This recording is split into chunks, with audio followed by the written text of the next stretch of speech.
If you need to make a return through Amazon, they have a great method now.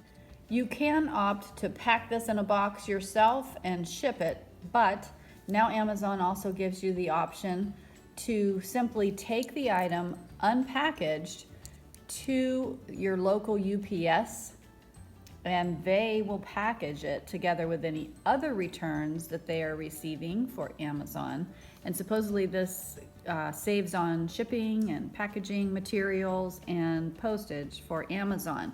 And for you, it makes the return very easy. Go to your Amazon account and select the item you need to return. They'll give you several options to choose from. And once you select that you want to take it to a UPS station, they'll give you the option to actually receive your refund.